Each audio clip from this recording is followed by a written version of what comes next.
మరి జగన్మోహన్ రెడ్డి గారు 34 లక్షల మంది చిరకాల కోరిక లాంటి సొంతింటి కలని అంతలా ఇనిషియేట్ చేసిన తర్వాత ఇప్పుడు 1.5 ఇయర్ అయిపోతుంది. ఆ జగన్ ఇనిషియేట్ చేసిన ఇళ్ల పరిస్థితి ఎలా ఉంది? ఒక ఇంటికన్నా ఏమన్నా ప్రోగ్రెసివ్‌గా మీరేమన్నా వర్క్ చేశారా? ఒక రూపాయి ఖర్చు పెట్టారా? ఎక్కడన్నా అసలు ఎలా ఉండేది? ఇప్పుడు ఇంకొన్ని రోజులుంటే అయి ఎందుకు పనికిరావు సార్. మళ్ళీ రీవర్క్ లాగా అన్నీ చేయాలి. మీరు ఇప్పుడు ఇంకొకటేంటి, ఇది కేంద్ర ప్రభుత్వం సపోర్ట్ కూడా ఉంటది. అవును. దాంట్లో మొన్న లాస్ట్ టైం మనకి నేషనల్ గవర్నమెంట్ ఇచ్చిన బడ్జెట్ వైజు, మనకున్న శాంక్షన్ వైజు, మనకున్న పాపులేషన్ వైజు దగ్గర దగ్గర 10 లక్షల మందికి సొంత ఇంటిని కేంద్ర ప్రభుత్వ నిధులతోనే కట్టియచ్చు. సో ఆల్రెడీ ఒక 30% అయితే జగన్ హయాంలో కంప్లీట్ అయినాయి.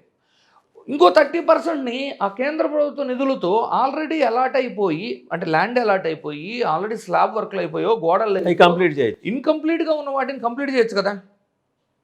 మరి ఇన్ని మాటలు చెబుతూ ఇది ఒక progressive development, government to government progressive development అని చెప్పేవారు ఈ రోజున శాసన మండలిలో ఎంత ఖర్చు పెట్టారు అంటే 10,414 కోట్లు ఖర్చు పెట్టారు. ఇంకొక 1,17,000, 1,79,000 నెంబరు ఇంతమంది ఇంకా అప్లై చేసుకొని ఉన్నారు, వాటినేమో వెరిఫై చేస్తున్నాము అని చెప్పేవాళ్ళు.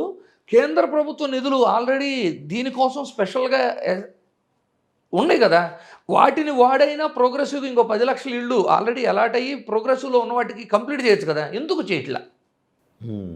చేస్తే జగన్ గారి పేరు వస్తుంది.